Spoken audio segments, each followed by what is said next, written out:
Feminismo evangélico? Você já ouviu falar sobre isso? Existe feminismo evangélico?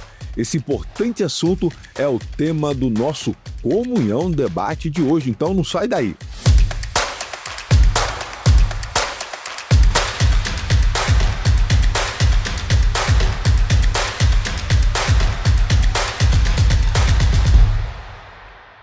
Nunca se ouviu falar tanto de feminismo como atualmente, nas redes sociais, em todos os lugares, nos debates entre amigos, mas também há uma expressão que tem surgido no meio desse debate: feminismo evangélico. Será que isso existe? Será que é possível ter feminismo dentro da igreja?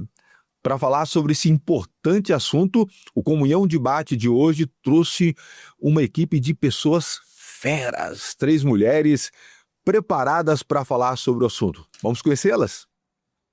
Bom, aqui conosco nós temos a Jaqueline Ziroldo, ela que é socióloga e doutora em Ciências da Religião. Também conosco está a Cris Correia, ela que é pedagoga, especialista em Ciências Humanas, Sociologia, História e Filosofia, e também ministra cursos sobre feminismo versus cristianismo. Também conosco a professora Lídice Meyer, ela que é doutora em antropologia, professora no mestrado em Ciência das Religiões da Universidade Lusófona, em Portugal, e também autora do livro Cristianismo no Feminino. Bom, eu gostaria, em nome da comunhão, de agradecer a participação de vocês todos aqui para tratarmos de um assunto, olha, delicado, um tema, eu diria até que polêmico, né? Para falar sobre feminismo, geralmente esses debates nas redes sociais são debates bem acalorados, né? E quando a gente coloca o tempero da igreja no meio, aí pega fogo, né? Mas eu tenho certeza que o nosso debate hoje vai ser muito proveitoso, principalmente para as pessoas que estão nos assistindo, para que essas pessoas assistam e tirem suas próprias conclusões. Bom, eu gostaria de conversar com a professora Lídice. Professora, eu gostaria de, nesse primeiro momento, a gente definir um pouquinho. Eu acho que há muita confusão entre feminismo e feminino, né? Eu gostaria que a senhora, nesse momento, definisse um pouco para a gente, afinal, o que é feminismo? Tem a ver com feminino? Fala para a gente um pouquinho sobre isso. Eu acho realmente, Cristiano, excelente que você comece esse debate com essa questão, justamente porque este é o grande problema nesse debate, nesse assunto. O que é feminismo? Na verdade, existem muitos feminismos hoje em dia, muitas vertentes do feminismo, e não há como colocar tudo no mesmo balaio de gatos. O feminismo começa com uma luta pela igualdade entre homens e mulheres, principalmente na questão salarial, na questão trabalhística, na questão jurídica, inclusive. E com o passar do tempo, o feminismo vai sofrendo transformações e criando filhotes. Então, hoje, existem vários tipos de feminismos. E esse é o grande problema. Então, para qualquer debate como esse, temos que primeiro definir o que cada uma de nós acha que é feminismo. Percebe? Então, só vou poder responder à grande pergunta: existe feminismo evangélico? Se eu souber de que feminismo eu estou trabalhando, de que feminismo eu estou conversando. Mas percebe? Gente, isso é uma definição que é preciso ser dada. E eu vou dizer o seguinte: não há como fazer uma única definição. Não. Certo. E se eu for tratar feminismo como essa ideia inicial dessa luta pela igualdade entre os sexos, principalmente nessas questões de valor, trabalho, salarial, etc., eu vou traçar a resposta de que existe feminismo evangélico. Agora, se eu disser que feminismo é outro tipo de pesquisas, outro tipo de procuras, de de tentativas, né, de conquistar outras coisas, por exemplo, autorização do aborto e outras questões assim, aí eu já posso concordar com a Cris e dizer, olha, esse não é evangélico. Vou até passar para a Cris agora. Ô, Cris, porque quando a gente começa a falar de... a professora falou muito bem agora, se for botar na ponta do lápis, tem muitas vertentes. É até complicado, porque é muito... Só que a gente tem que tentar trazer um pouco para a nossa realidade. Porque quando a gente fala de feminismo hoje, a gente há de se convir que há uma certa pauta ideológica por trás. Pelo menos é o que a gente tem visto nas redes sociais, algumas academias, né, algumas faculdades, algumas universidades pelo Brasil batalham nessas causas. E aí, para quem está assistindo, está nos assistindo agora, fica essa confusão, porque dá a impressão que não é certo, vamos dizer assim, lutar por algumas causas. Parece que a palavra feminismo, ela acabou maquiando até algumas coisas realmente importantes para o universo feminino. Eu queria que você falasse um pouquinho sobre isso, tentar desmembrar, né, o que realmente é pauta ideológica, o que realmente não é bom para a igreja e para a sociedade, porque eu acho que aqui o objetivo não é só falar de igreja, é a sociedade como um todo, e aquilo que realmente é importante para esse universo das mulheres. Bom, eu acho que você fez a pergunta perfeita inicialmente, né? Sobre essa distinção entre feminismo e feminino. Eu acho que a grande vitória do feminismo como movimento político ideológico é justamente fazer essa confusão, né? Entre feminismo e feminino. É como se toda mulher que se posicionasse em favor de algum direito, um direito civil, um direito justo, né, para as mulheres, fosse feminista. Né? E a verdade é que nós precisamos distinguir uma coisa da outra para que a gente consiga conversar sobre esse tema. Eu acredito que para a gente saber o que é feminismo, precisamos ouvir o que as feministas dizem sobre o movimento, né? E a maioria das feministas, elas entram em consenso em relação a que o feminismo é um movimento político ideológico que tem como princípio fundamental ali ver a mulher em desvantagem em relação aos homens. Tem uma feminista chamada Lucy Daylop, que ela diz que se existe um ponto em comum entre todas as feministas, é o fato de que todas elas acreditam que as mulheres estão em desvantagem em relação aos homens e que é preciso, então, lutar contra essa desvantagem a partir de um movimento organizado, um movimento político organizado, que seria, então, o feminismo. Não teria problema se as bases filosóficas, as bases teóricas que sustentam esse movimento não trouxesse tanto aversão aos princípios cristãos, né? E é aí que começa a entrar o problema que eu costumo dizer que é um problema que está em segundo plano, né? Porque a maioria de nós vai entender o feminismo como um movimento que luta pelos direitos femininos, porque essa acaba sendo a propaganda que chega até nós. Mas as raízes teóricas, filosóficas do movimento, na sua essência, elas partem de um princípio que coloca na conta da igreja, do texto bíblico, a opressão feminina. Então, essa desvantagem das mulheres para as feministas, ela seria sustentada pelo texto bíblico e pela própria igreja. Então, por isso que eu parto do princípio de que não tem como ser feminista e ser cristã ao mesmo tempo, porque para você lutar pelos direitos das mulheres, você não precisa emprestar uma ideologia secular. Você pode fazer isso através da própria base do texto bíblico, dos próprios princípios cristãos. A professora Lídice é uma pessoa que eu admiro muito e eu acho que ela tem muito a falar sobre isso, né, do papel da igreja em prol das mulheres, né, o quanto o próprio texto bíblico tem para engrandecer o feminino, né, que é diferente do feminismo. Certo. Jaqueline, vou trazer a Jaqueline para a conversa agora. Quando a gente fala a gente começa a ver essa, eu não vou dizer mistura, mas essa possibilidade de você tratar essa questão dos valores da mulher dentro da igreja, existe algum período que isso começou a ser trabalhado na igreja? Porque, assim, até hoje existe muita resistência, por exemplo, para as mulheres em alguns cargos da igreja, como, por exemplo, o cargo pastoral. Não é toda igreja que aceita ordenar mulheres como pastoras, por exemplo. Estou dando um exemplo, podia citar vários, né? Até no Brasil até foi uma coisa que demorou. Na década de 70 começaram a ordenar mulheres, se não me falha a memória, na igreja metodista.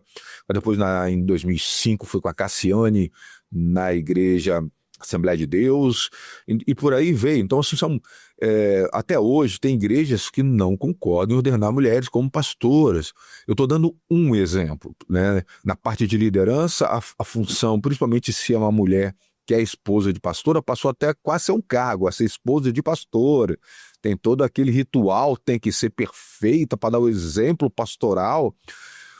Então, assim, e por outro lado, houve muito avanço também, né? As mulheres conquistaram muita coisa dentro das igrejas.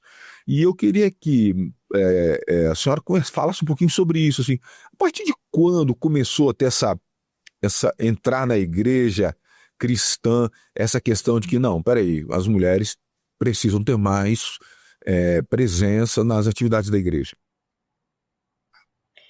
Olha só, que pergunta difícil, porque quando eu não saberia te dizer. Eu acredito que, dependendo da denominação, essa discussão já está desde os anos 70, na ITI foi nos anos 90, em outros no começo de 2000, mas eu arriscaria dizer que desde os anos 80 e 90 isso está de forma bem mais latente. Agora, se me permite, Cristiano, a tua pergunta, ela vai ao encontro do que você perguntou para a Cris, né? E aqui talvez a gente vá ter um debate, por quê?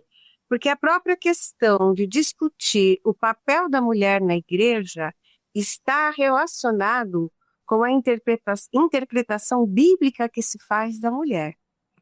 O que a Cris muito bem colocou, e a Lídice também.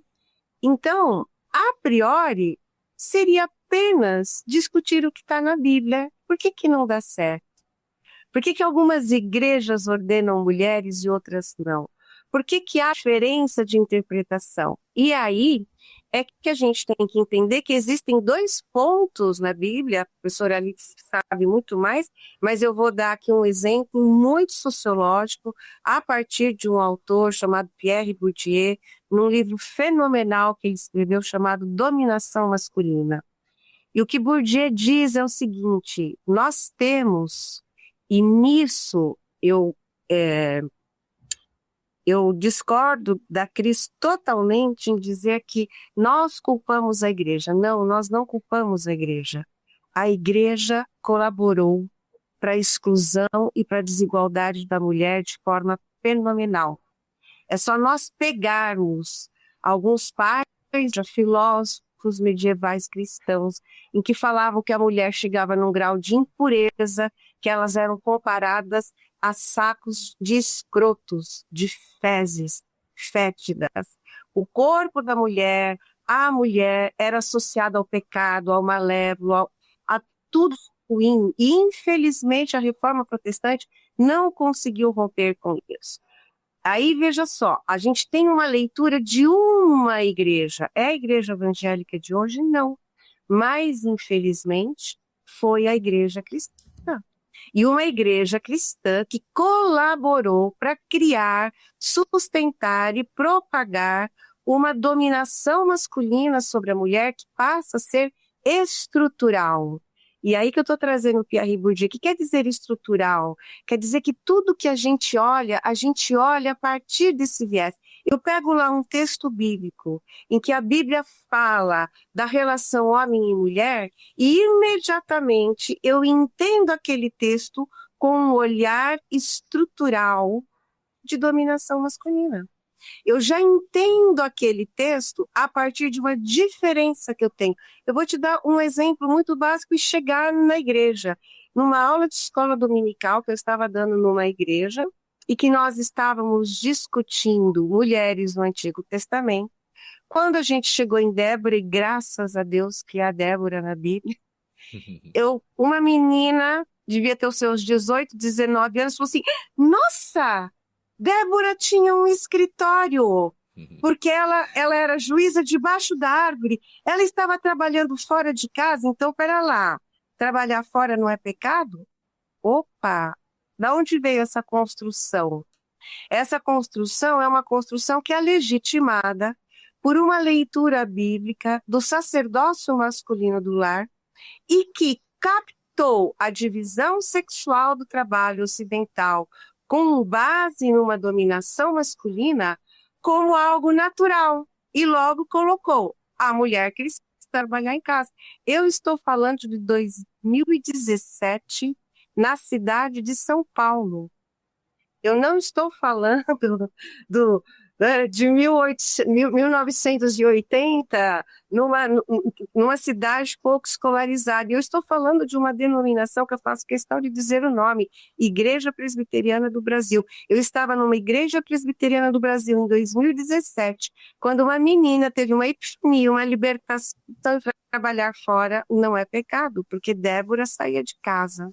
Então, isso também leva à discussão a ordenação da mulher na igreja, ou seja, imediatamente os textos bíblicos, eles são lidos de forma a diminuir a mulher e trazer essa perspectiva que é estrutural. Ela está no nosso olhar, ela está no nosso jeito. Eu vou trazer aqui até uma fala da Valéria Vilhena, uma cientista da religião que trabalhou bastante com violência de gênero nas igrejas evangélicas, e ela fala: o maior problema é que as mulheres saíram das igrejas, as vozes femininas não são vistas na igreja, e hoje todo o discurso que se faz da igreja é um discurso que tenta ainda dizer para a mulher: você não tem vez na igreja. Então, por que isso? Porque o nosso olhar, até o olhar da mulher, está enviesado pela dominação masculina. A dominação masculina está em mim. Eu, como mulher, reproduzo isso. Então, muitas mulheres, querendo ser fiéis à Bíblia, querendo ser fiéis ao Evangelho, leem esse Evangelho de forma apressada e com as lentes do patriarcado e com as lentes da estrutura da nossa sociedade, que a igreja, inclusive, colaborou e que continua colaborando para manter tamanha desigualdade. Você percebe que é um terreno muito minado. Então, hoje a gente tem já um grupo muito grande de mulheres na igreja que são ordenadas e que, por incrível que pareça, ainda não conseguem exercer total autoridade como seus colegas homens. Eu já entrevistei muitas pastoras. A ordenação feminina não quer dizer que tenha sido rompido esse olhar estrutural, machista, dominante, desigual sobre a mulher, e mesmo nessas igrejas, essas mulheres passam por problemas.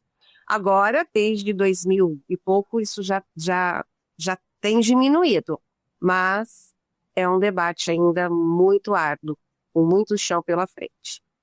Professora Lides, eu vou botar lenha nessa fogueira aqui. Eu vou deixar com a senhora essa batata assando. Porque a Cris, ela falou que as pessoas ficam culpando as igrejas, que não é bem assim. Já a Jaqueline falou que a igreja tem sim responsabilidade, eu vou usar o termo aqui, eu acho que até machismo, talvez seja o termo, assim, de perpetuar esse tipo de machismo pela uma visão distorcida da Bíblia e que é pregada até hoje. Mas a igreja é feita de pessoas, não é?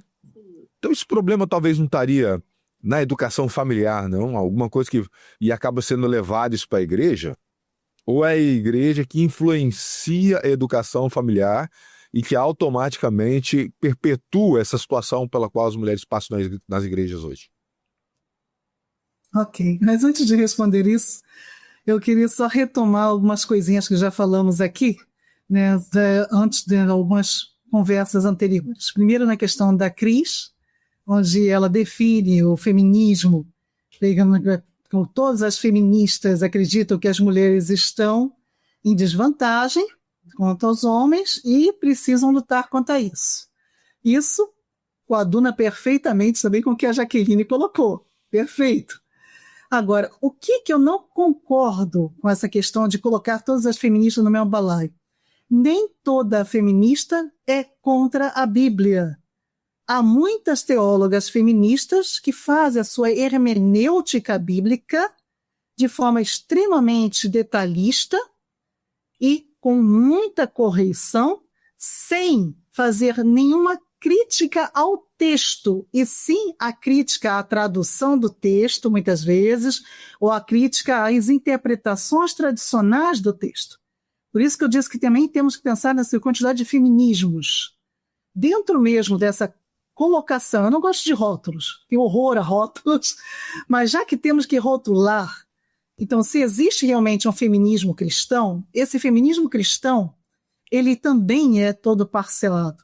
Então eu tenho aquele feminismo que a Cris trabalhou, que ela estudou e que ela colocou agora para a gente aqui, que é o feminismo cristão católico, que é diferente do feminismo cristão evangélico, e mesmo dentro do feminismo cristão evangélico, nós vamos ter aquelas pessoas, aquelas é aqueles, tá? Porque há muito homem também envolvido. A gente fica com essa ideia de que são mulheres que estão ligadas a isso. Não, tem muito homem também envolvido nessa mesma ideia, que é pensar a Bíblia como sendo um texto realmente patriarcal, um texto que sofreu muita modificação, um texto que não é verdadeiramente a palavra de Deus como deveria ser. Há, sim, pessoas que dizem isso. Há outros que dizem o contrário. A Bíblia é a palavra de Deus. O que precisamos é compreender essa palavra, que foi o que a Jaqueline acabou de colocar. Então, existem várias formas de ver essa ideia da teologia feminista. Não podemos juntar isso, como eu falei desde o início, num balaio único de gatos. Não dá. São muitas posturas diferentes.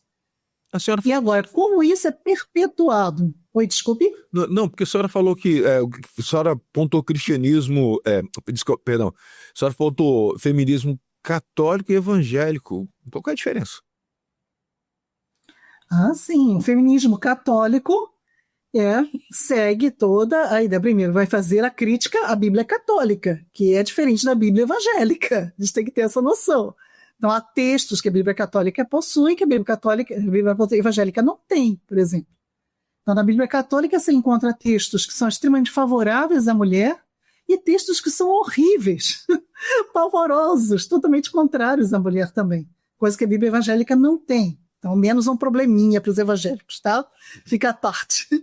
A Bíblia evangélica, por ter menos livros, é um pouco mais fácil até de trabalhar esse assunto. São menos textos também referentes a essa questão de liderança feminina.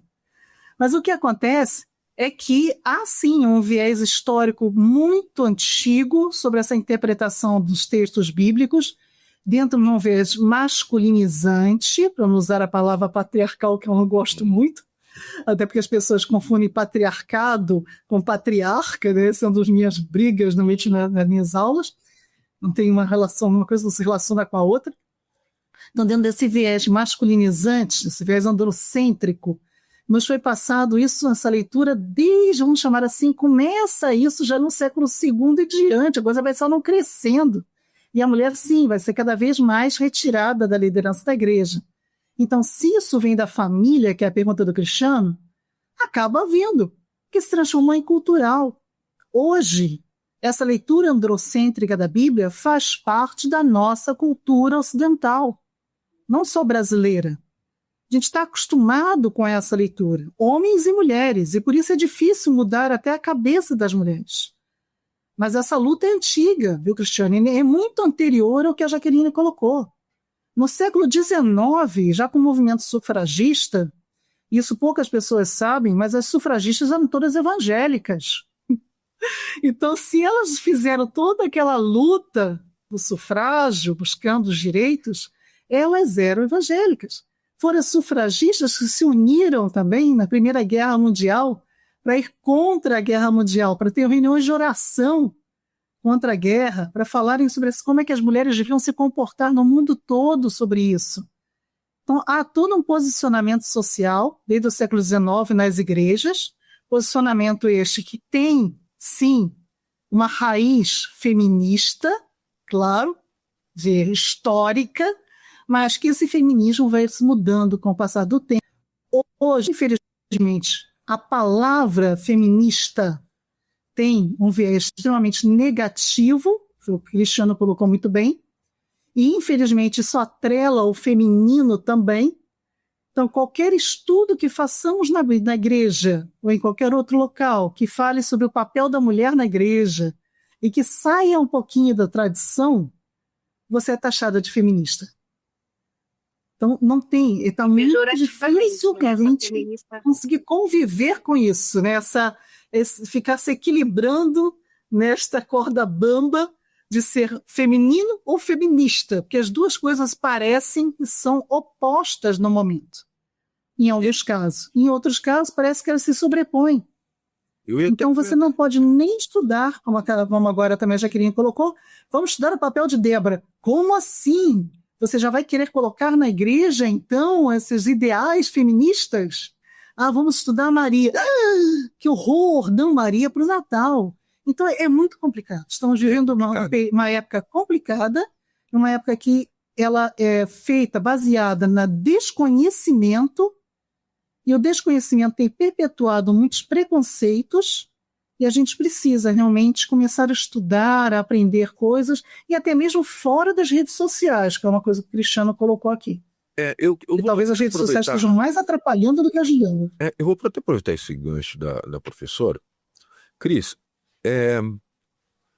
quando a gente fala sobre esse dilema que tem se vivido dentro das igrejas, de exatamente o que as nossas duas outras convidadas já falaram, de ter um certo receio de se falar sobre direitos de mulher dentro da igreja, muito se fala, e a gente que lida com a informação todos os dias, e com entrevistas, vários líderes religiosos, a gente vê que o receio em si é de que se nessa ideia de se colocar a mulher no mesmo patamar de homem, você venha enfraquecer a figura do homem, né? A gente vê muitos líderes falando isso, olha, a sociedade está tentando tirar a figura masculina de jogo, dos valores do pai, né?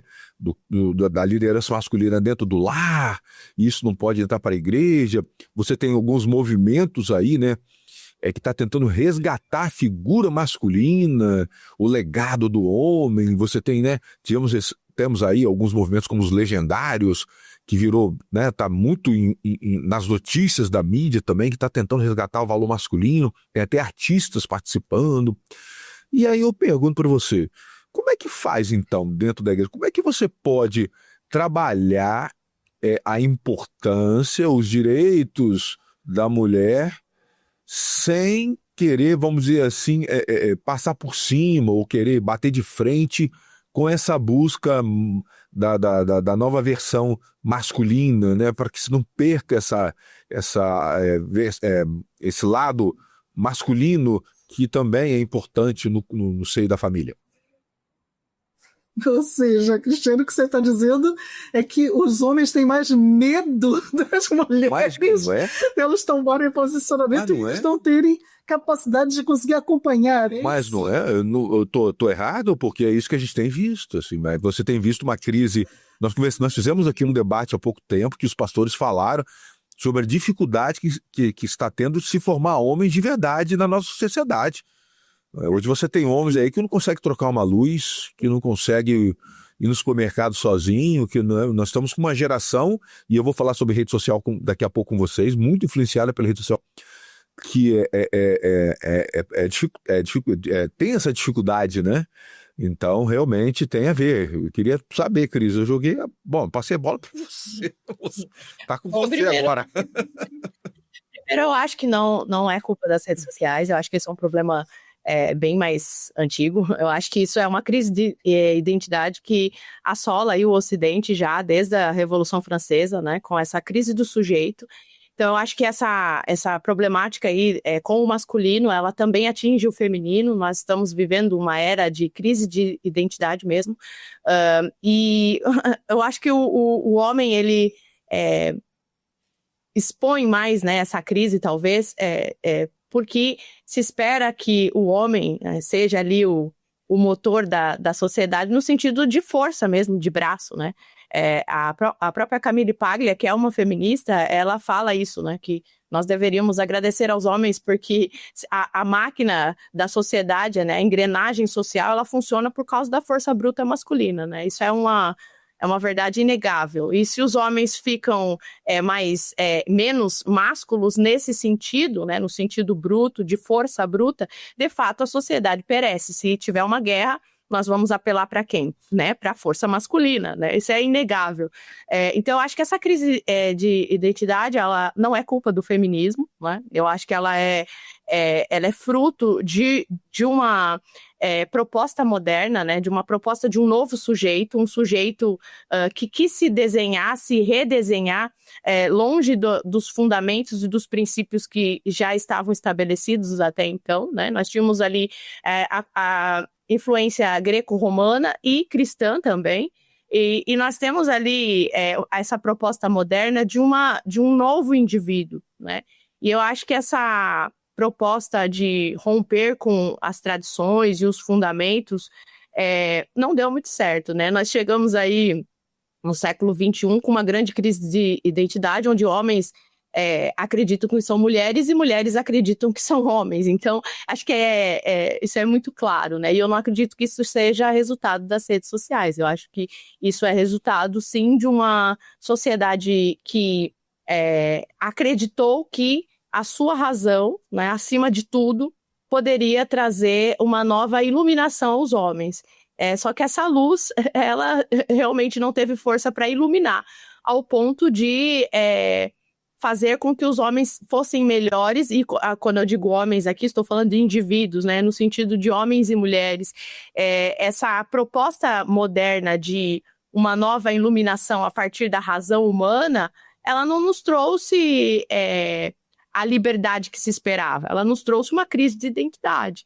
E aí eu quero fazer algumas considerações, se eu puder, em cima do que foi falado, do que a Jaqueline falou e do que a professora Lídice falou. Quero ser bem breve, assim, para não me estender, mas acho que vale a pena para deixar o debate mais rico. Eu queria fazer uma pontuação.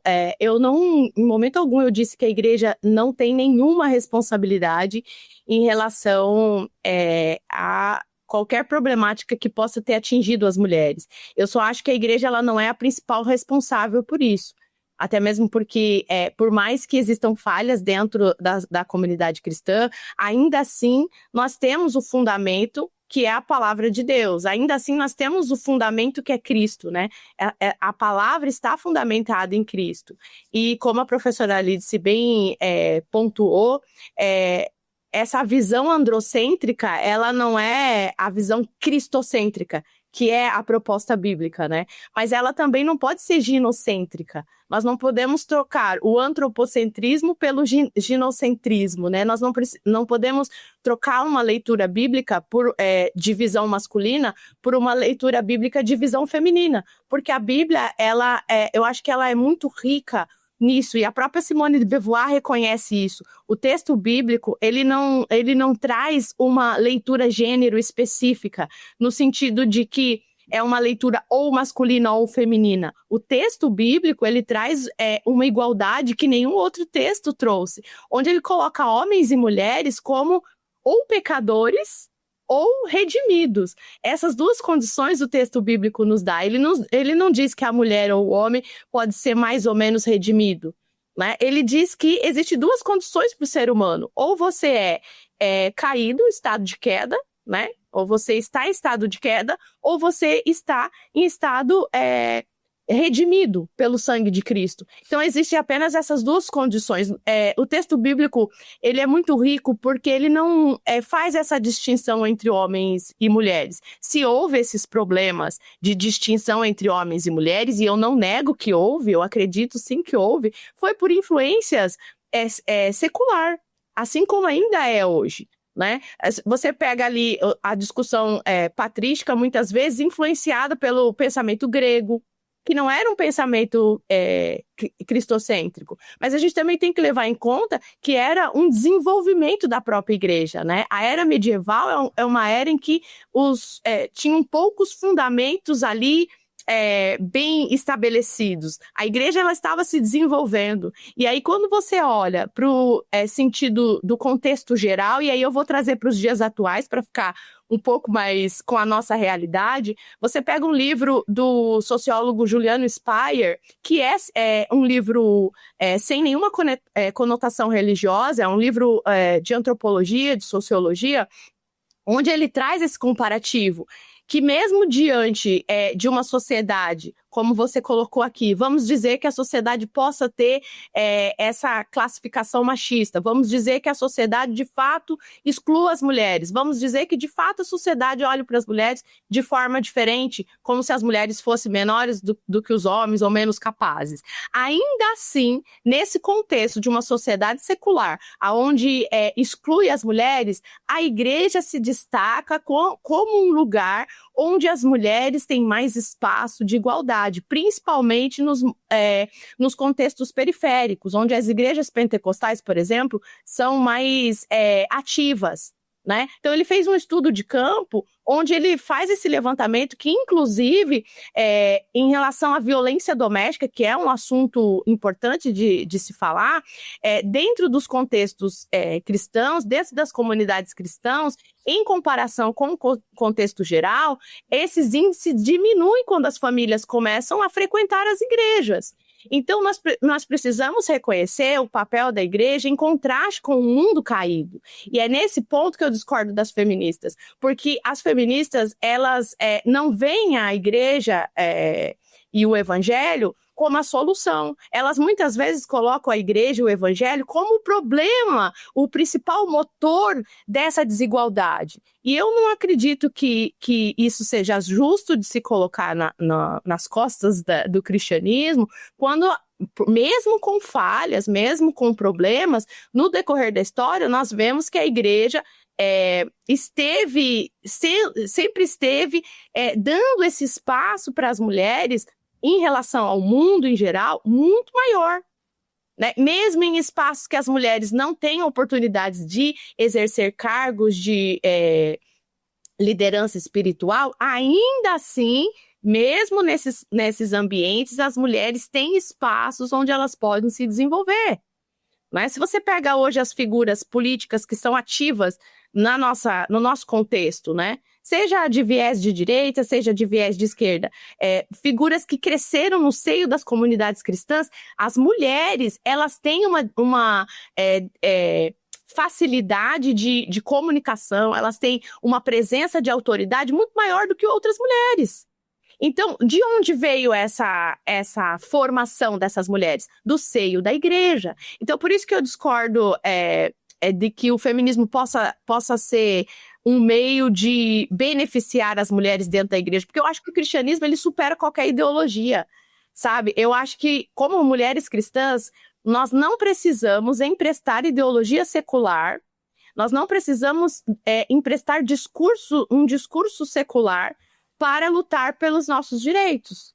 E aí eu vou fazer mais uma última pontuação, peço desculpa aqui por estar me estendendo, mas eu acho que é importante. A professora Lídice falou sobre as sufragistas, né, de que elas eram todas feministas. Eu discordo com esse ponto, porque existiam sim as sufragistas que eram cristãs, que elas estavam preocupadas com reformas sociais, apoiadas na sua profissão de fé, porque acreditavam que a fé cristã, através da fé cristã, elas poderiam sim trazer uma certa purificação social no sentido de influenciar as pessoas, de mudar vícios sociais, né, a partir da pregação do evangelho. Mas também existiam feministas, sufragistas, que tinham viés feminista, raiz, revolucionário. Né? Então, a gente precisa fazer essa distinção do que é uma mulher feminista e do que é uma mulher cristã genuína. E eu acho que no decorrer da história, o feminismo tem se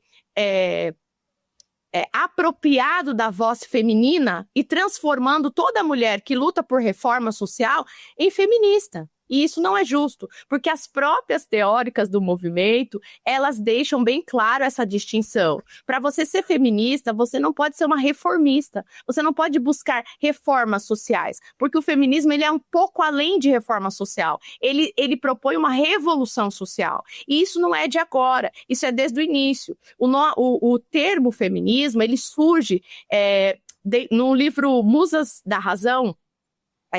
A autora vai propor a origem desse termo. Então, desde o início, o feminismo já está associado com ideias que são contrárias aos ideais cristãos, aos princípios fundamentais cristãos, porque teria sido um jornalista que usou pela primeira vez o termo feminismo para classificar homens que estavam defendendo direitos femininos. Mas quais eram esses direitos femininos? Não eram direitos civis que estão relacionados a questões universais, como voto, Não, eram questões muito mais ligadas à liberação sexual, a divórcio, né? Então, dentro de um contexto que traziam direitos e valores que estavam em desacordo com princípios cristãos, né? Por quê? Por mais que ali, na própria Bíblia, já tenha o texto que fale sobre o divórcio em certas circunstâncias, né? Que o próprio Cristo diz que o divórcio acabaria acontecendo por causa da dureza do coração dos homens, coloca nas costas dos homens essa problemática do divórcio, né? Ou seja, já se discutia isso antes, né? Então, a discussão do divórcio dentro do contexto da Revolução Francesa, dentro do contexto revolucionário, ele vem com uma outra proposta, com uma proposta completamente diferente, uma proposta mais banalizada, uma proposta mais secular. Então, quando o termo feminismo surge, ele surge dentro desse contexto, num contexto de direitos que não são exatamente direitos universais civis, mas direitos muito mais ligados à sexualidade, muito mais ligado a uma ideia de emancipação, no sentido de ver o casamento como uma prisão para a mulher.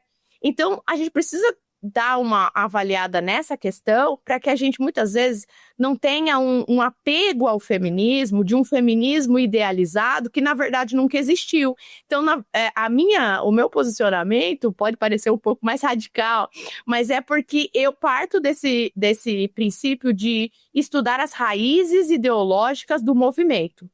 E quando eu busco as raízes ideológicas do movimento, por mais que ele se apresente em várias vertentes, ele sempre vai beber de uma mesma fonte fundamental, que ela tem um viés revolucionário. E esse viés revolucionário é sempre numa posição antagônica aos princípios cristãos.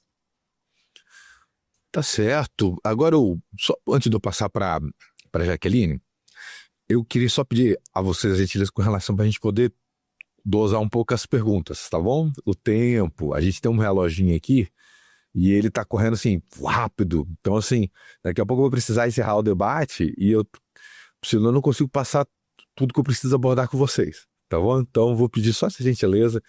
Cris, obrigado. Cris, você deu uma aula, foi ótimo. Eu preciso só para vocês darem uma administrada no tempo das respostas, senão a gente não consegue aproveitar na hora de editar, tá certo? Só nesse sentido aí. Jaqueline, e agora fica assim, como que a mulher, então, ela pode, agora eu já estou trazendo para dentro da igreja, tá? Como é que a mulher, então, ela pode lutar pelos seus direitos dentro da igreja, e aqui eu não quero falar de religião, eu estou falando da igreja como um todo, sem ao mesmo tempo se passar por feminista? Tem como fazer isso? Porque parece que quando a mulher vai lutar pelos seus direitos, ela já é taxada como feminista, né? Como fazer isso dentro da igreja sem ser taxada como feminista? Tá, Cristiano, aqui é um problema que eu sou radicalmente contra o discurso colocado aqui.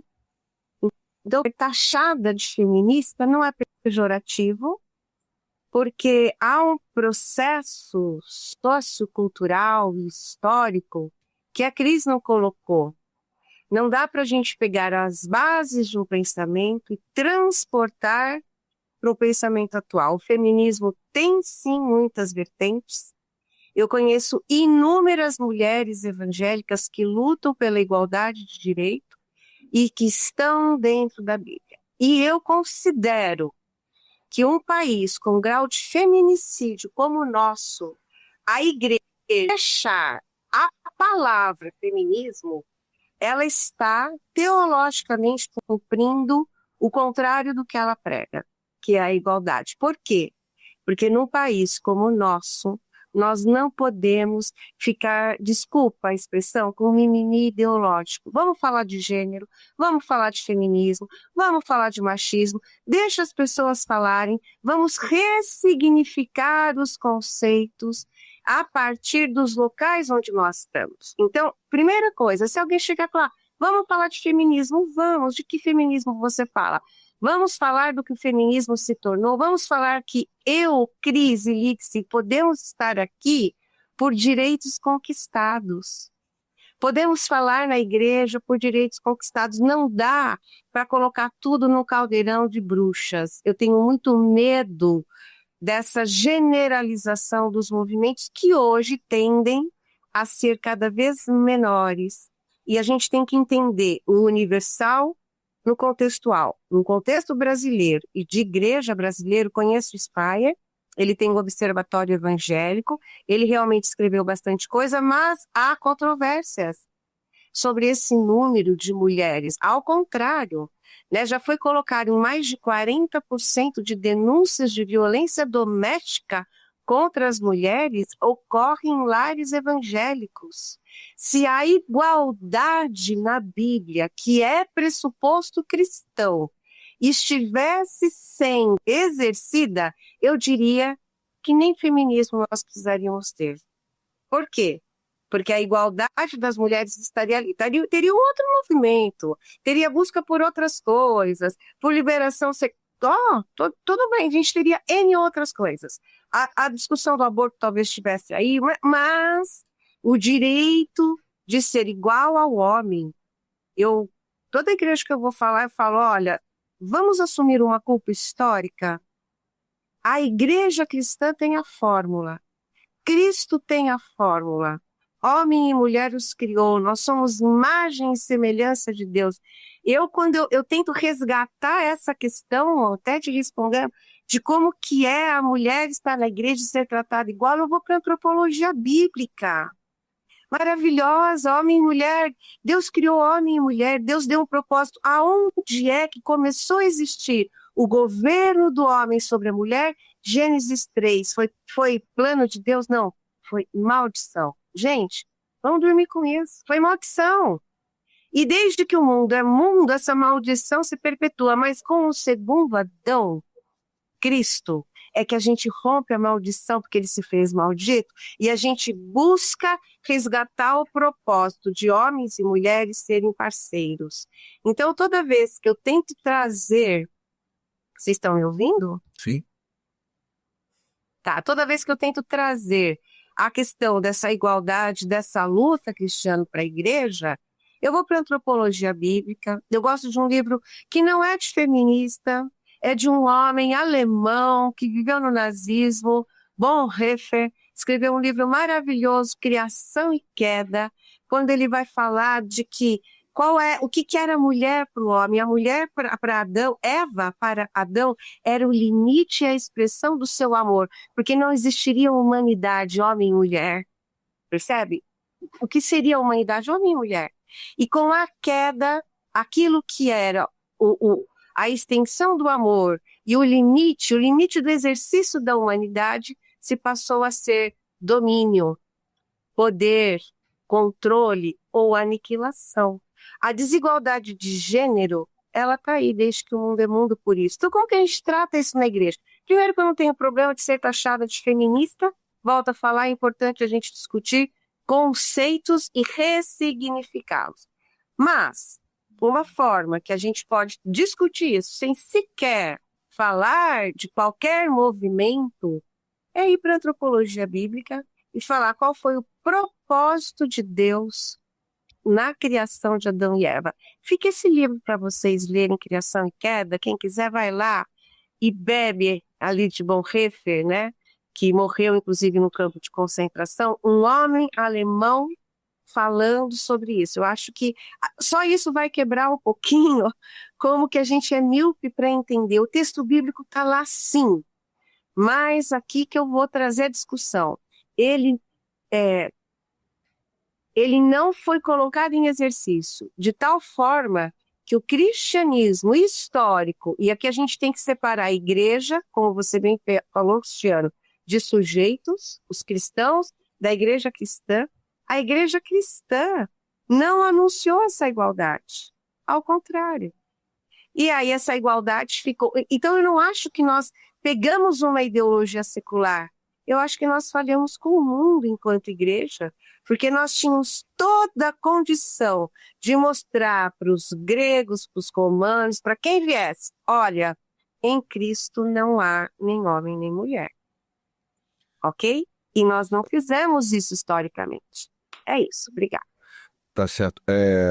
Professora Lídice, trazendo para esse contexto da igreja evangélica agora, não só igrejas específicas, mas o contexto do evangelho, da igreja evangélica como um todo, como é que eu consigo, então, diferenciar, como é que se faz para diferenciar pautas sociais, pautas necessárias para a mulher desse feminismo? Porque, assim, o objetivo aqui também é trazer esclarecimento, clarear para as pessoas que estão nos assistindo. Então é importante também dizer, como já foi colocado aqui, inclusive, que realmente há pautas que são necessárias para as mulheres. Isso é inegável. Há muitas coisas, né?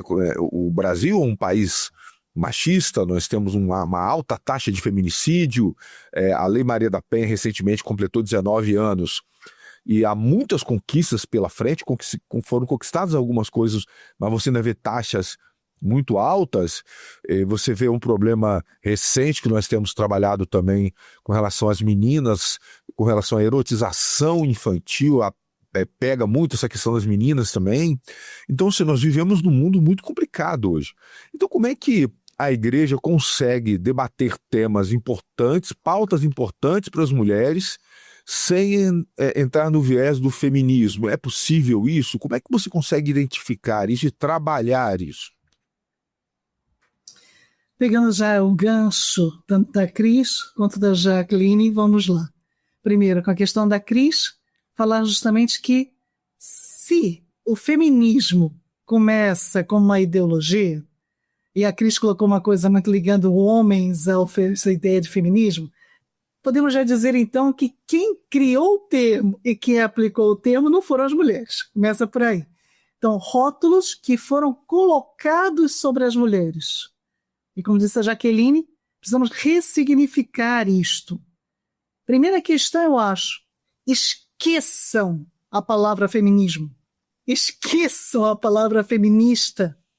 Vamos falar sobre como a Bíblia fala sobre homens e mulheres. Vamos reler Gênesis 2:27, como a Jaqueline colocou muito bem aqui. Vamos perceber que o texto que a Cris colocou sobre divórcio, Jesus, na verdade, aponta para Gênesis 2:27 e fala, era para ser assim. Foi criado dessa forma. Deus planejou homens e mulheres como iguais perante Deus. Mas como vocês mudaram isso, ok, então agora vocês fazem o divórcio. Então você vê que as coisas estão se conversando, as três estão conversando bem, apesar de nem sempre concordarem com o que estão falando. Mas é interessante como Deus atua nisso também. E aí, quer dizer que as pautas que têm que ser trazidas para a igreja são as pautas que a Bíblia já traz. Começando por isso, papel de homens e mulheres, resgate do valor do homem, resgate do valor da mulher. A questão do feminicídio tem que ser abordada na igreja. A gente não conversa sobre isso, bota embaixo do tapete. Tem que ser falado. Tem que mostrar na igreja quais são os sinais de uma mulher que pode estar passando por problemas em casa e que não vem falar na igreja, para que a gente possa já anteciparmos-nos ao problema e tentarmos colaborar com isso.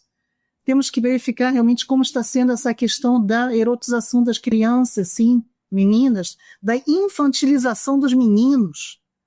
todas essas questões não são questões de pautas ideológicas, são questões de pautas bíblicas, como a Cris já colocou também. Essas questões não abrangem feminismo. Isso é bíblico. Temos que conversar sobre esses assuntos, temos que mostrar que Gálatas 3:28 precisa ser vivenciado na igreja. Não há mais distinção entre classes sociais dentro da igreja, como também não há distinções entre homens e mulheres, inclusão. O tempo todo, o apóstolo Paulo trabalha isso. Então, discutir essas questões de qual é o papel da mulher na igreja, como discutir também o papel da mulher no lar, qual o papel da mulher dentro da família, mas também qual o papel do homem nisso tudo.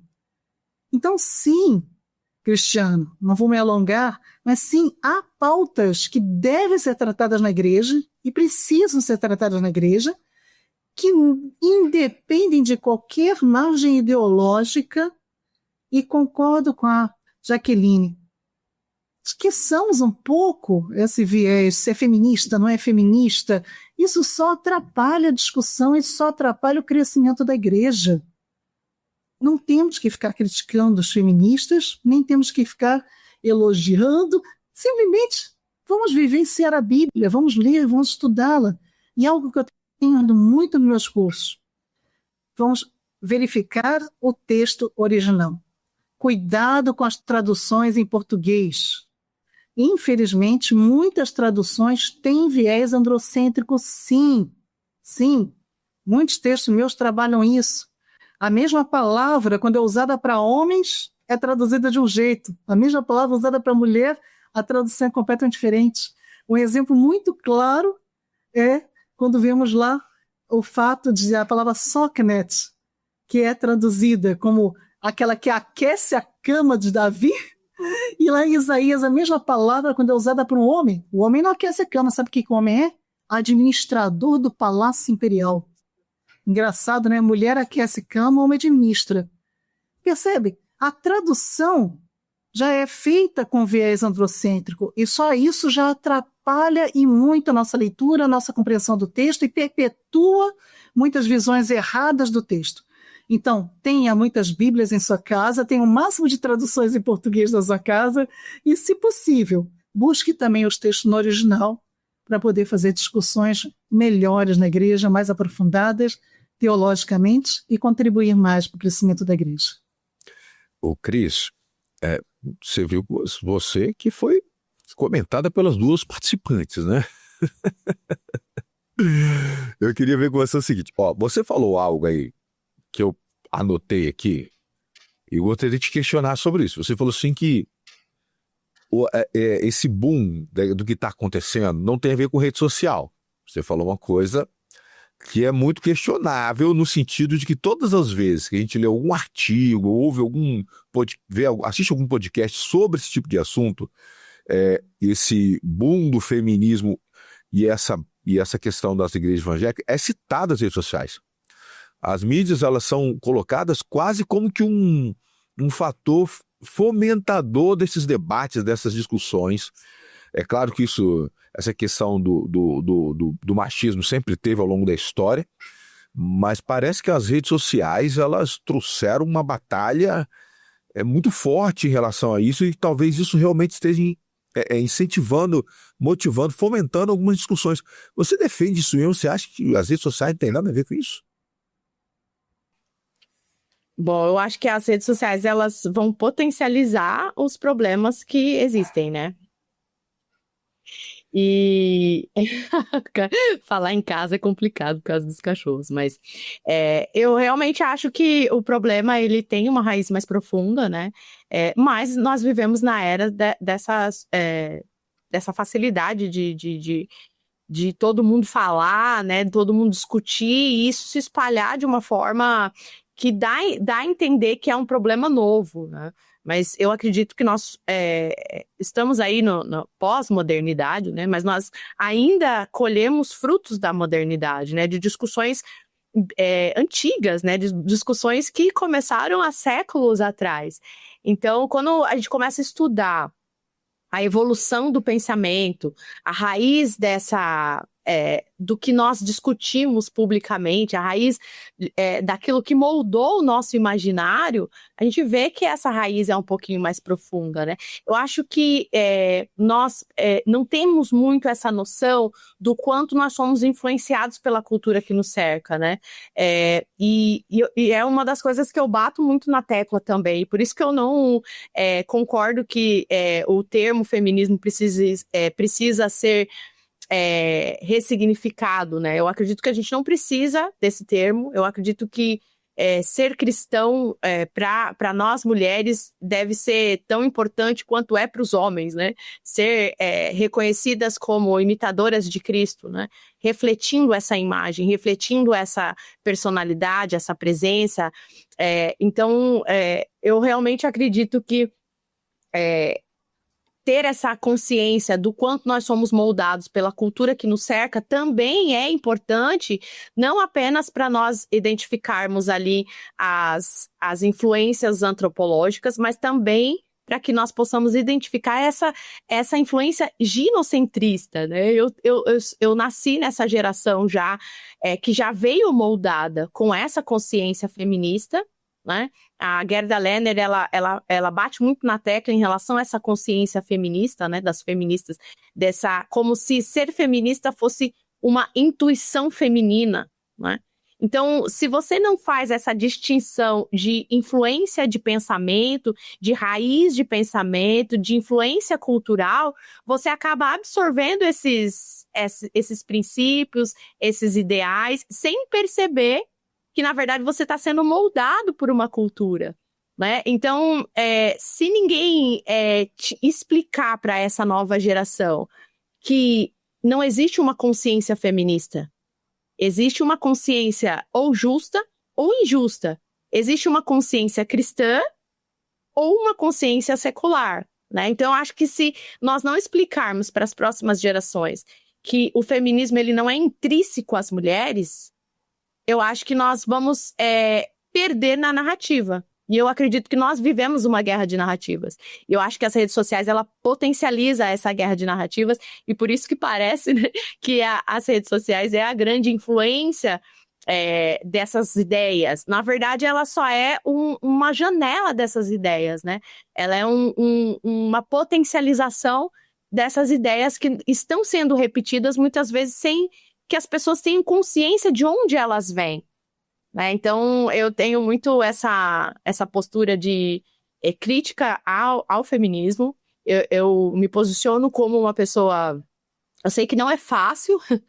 Eu tô um pouco mais de 10 anos nesse campo, né, de estudos, e não é fácil assumir essa postura pública, porque existe essa absorção das ideias e dos conceitos sem que as pessoas percebam que elas estão sendo influenciadas por essas raízes, né, de pensamento, por essas cosmovisões, né?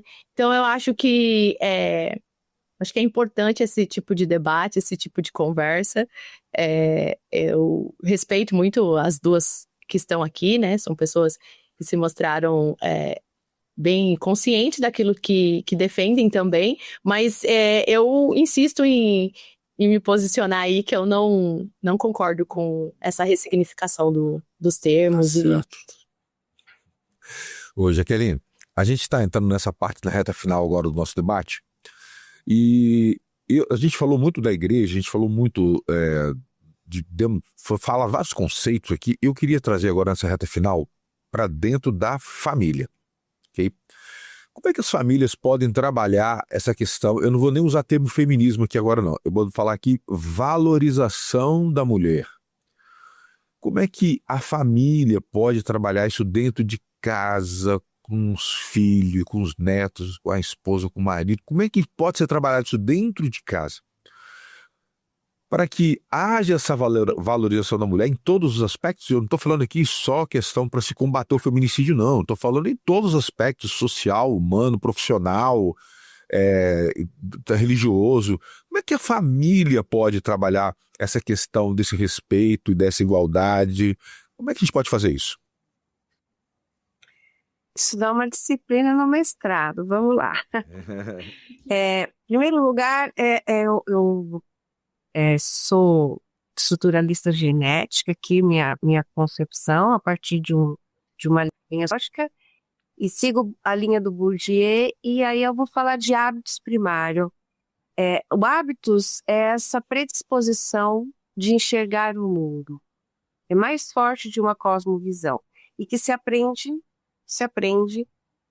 pelo testemunho. Vou trazer um evangeliquez aqui, né? Como é que você adquire um hábito? Você adquire um hábitos, né? A partir de experiência, de vivência, de contato. Daí, portanto, que a família é considerada realmente aquela instituição que dá esse primeiro hábitos, que confere esses primeiros valores e que, quanto mais forte forem enraizados essas primeiras socializações, mais difícil será disso se perder ao longo do caminho. Né? A Bíblia é corretíssima, educa a criança. Né? E se a gente for pegar aqui, estou falando aqui como uma pedagoga, mas se a gente for pegar, inclusive, os psicólogos, os pedagogos, Piaget, a gente vai por aí, a gente vê todo o princípio da primeira infância, né? Como é que, pelo exemplo, você consegue educar, como é que uma criança consegue imitar seu pai, sua mãe, seu irmão mais velho, etc. Então, a primeira coisa é que a construção da valorização da mulher, ela não pode nunca, não deu tempo de eu falar isso aqui, porque está bem quebradinho, a gente acaba não conseguindo fechar e é tudo bem, é assim mesmo. Mas uma das coisas que a gente tem que aprender é que a discussão, ela não pode ser só da mulher, porque é relacional. Gênero é relacional, homem e mulher é relacional, Adão e Eva é relacional.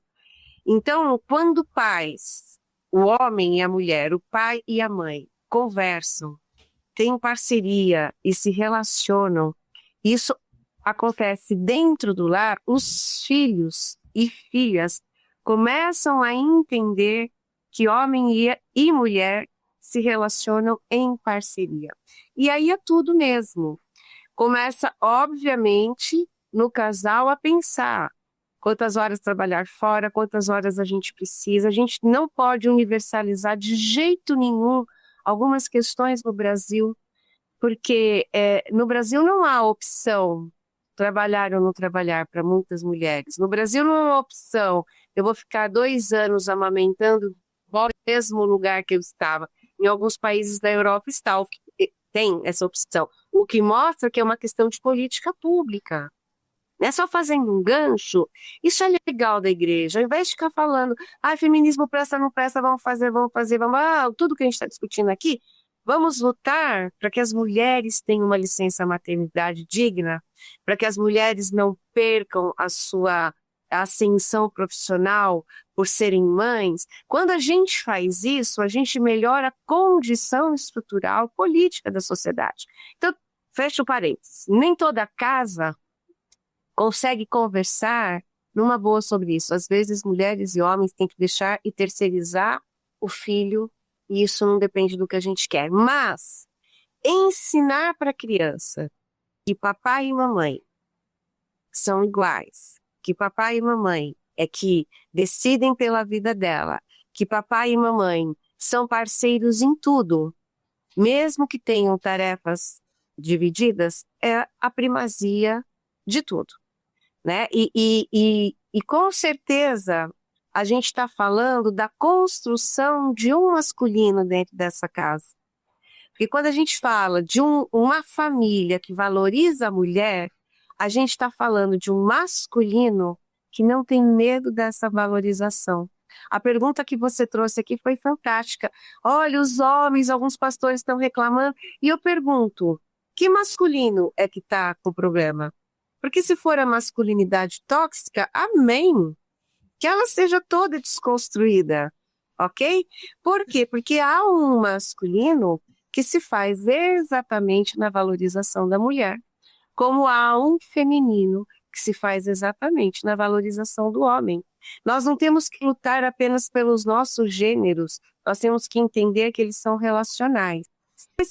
Essa valorização da mulher, que precisa historicamente ser feita, começa a ser criado com uma valorização de um masculino que não seja tóxico, que não seja dominante, que não...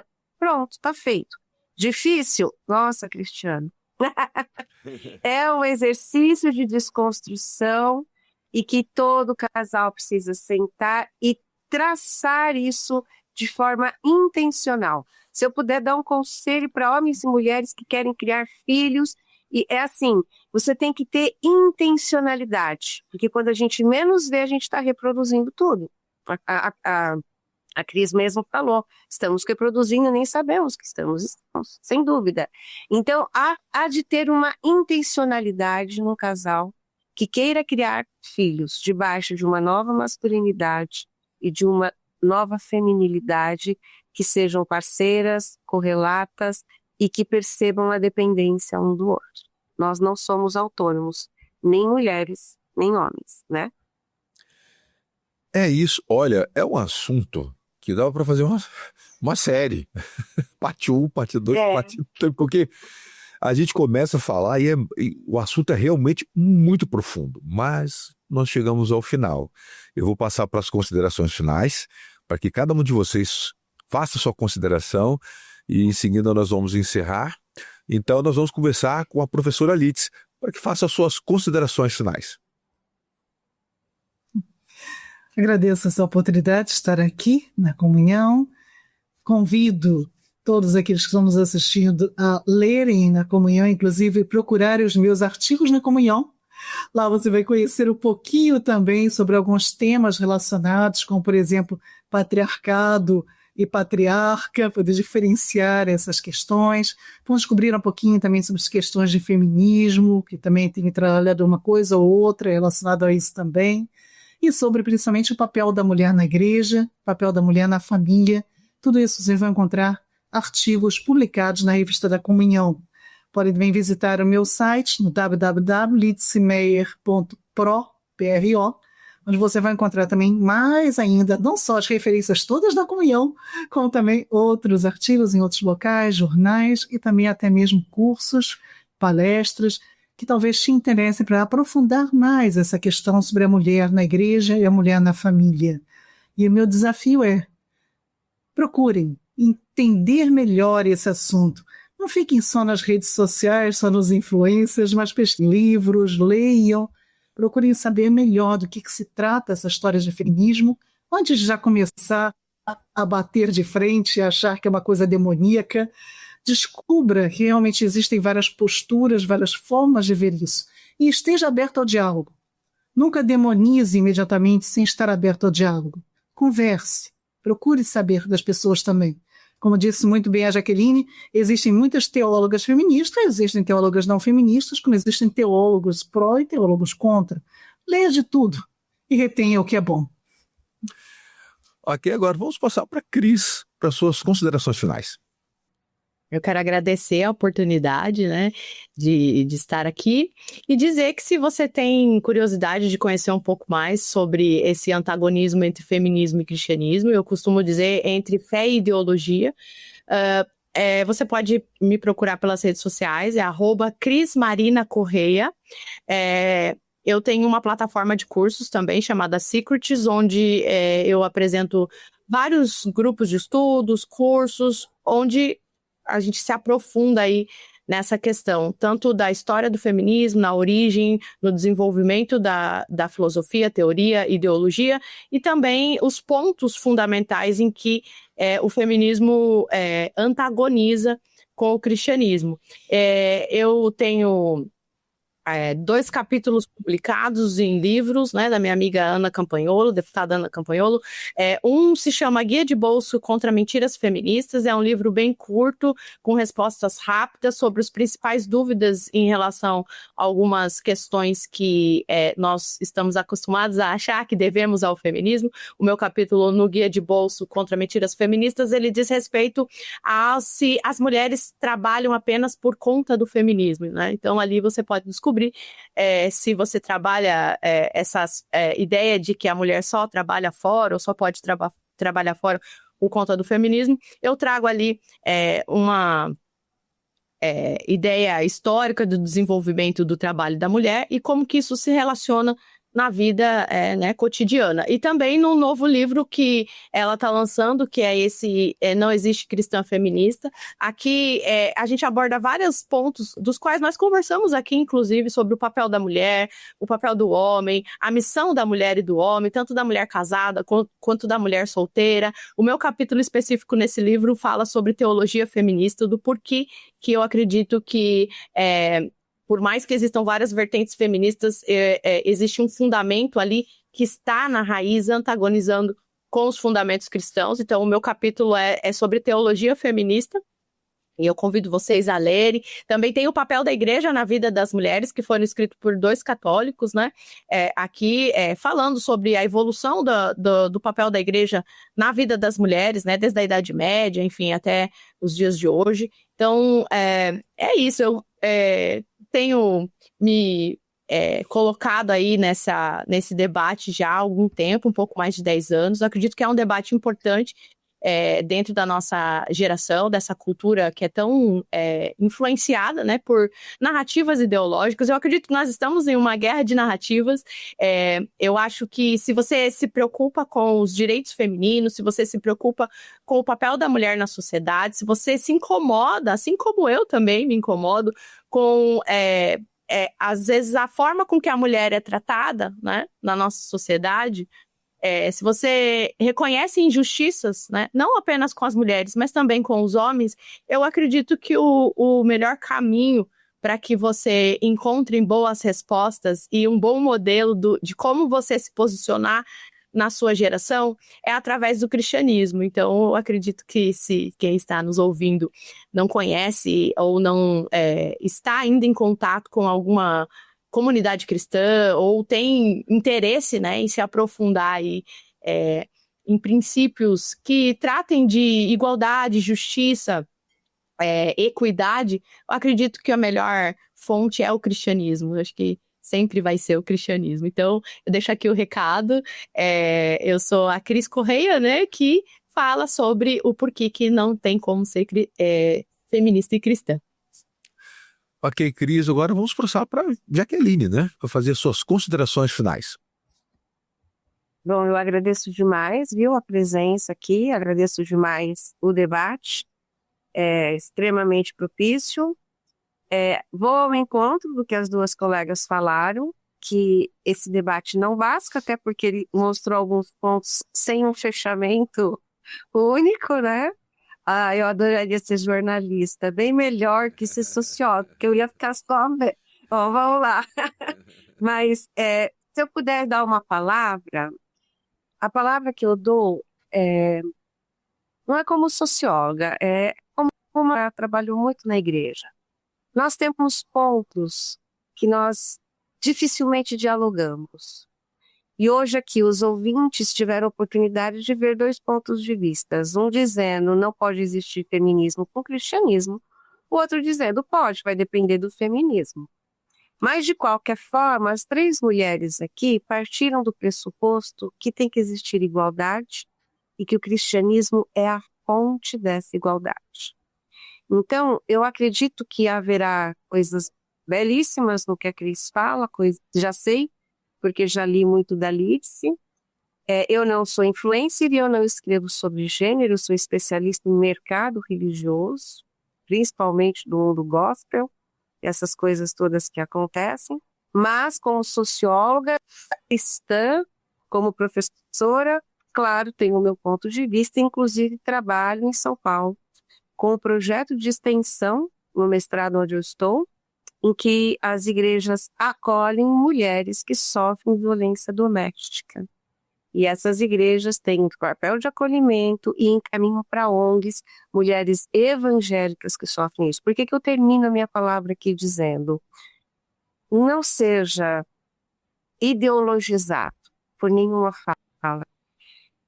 Acho que quando a gente fala muito em ideologia, a gente dá corda demais para Karl Marx, que foi o cara que falou que tudo era ideologia. Eu não acredito que tudo seja ideologia. Eu acredito que existam pensamentos frutíferos e que a gente tem que entender esses pensamentos e caminhar com eles. Rede social pode ser um problema extremamente antagônico nisso.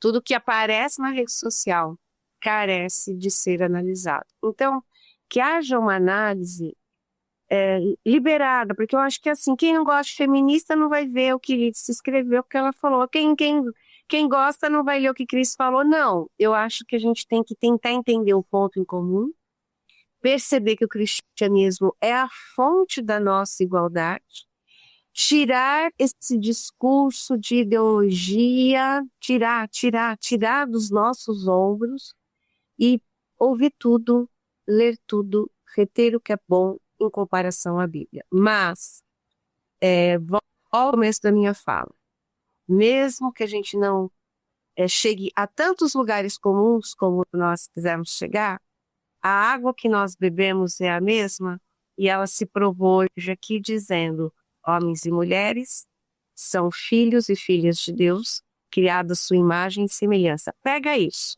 e vai se informar mais e vai ser um instrumento de amor na tua igreja local. É isso que eu gostaria de falar. Ok, olha, em nome de Comunhão, eu gostaria de agradecer a participação de todas. Foi mais do que um debate, foi uma verdadeira aula. Muito obrigado, Deus abençoe o ministério, o trabalho de vocês, tá certo? E agora eu quero me dirigir a você que nos assistiu até agora. Muito interessante. Você concorda? Você acha que tem feminismo evangélico ou não? Bota aí nos comentários a sua opinião. Aliás, eu vou além. Clica, curte, compartilhe para que outras pessoas também possam ser abençoadas por essa mensagem. Muito obrigado e até o próximo Comunhão Debate.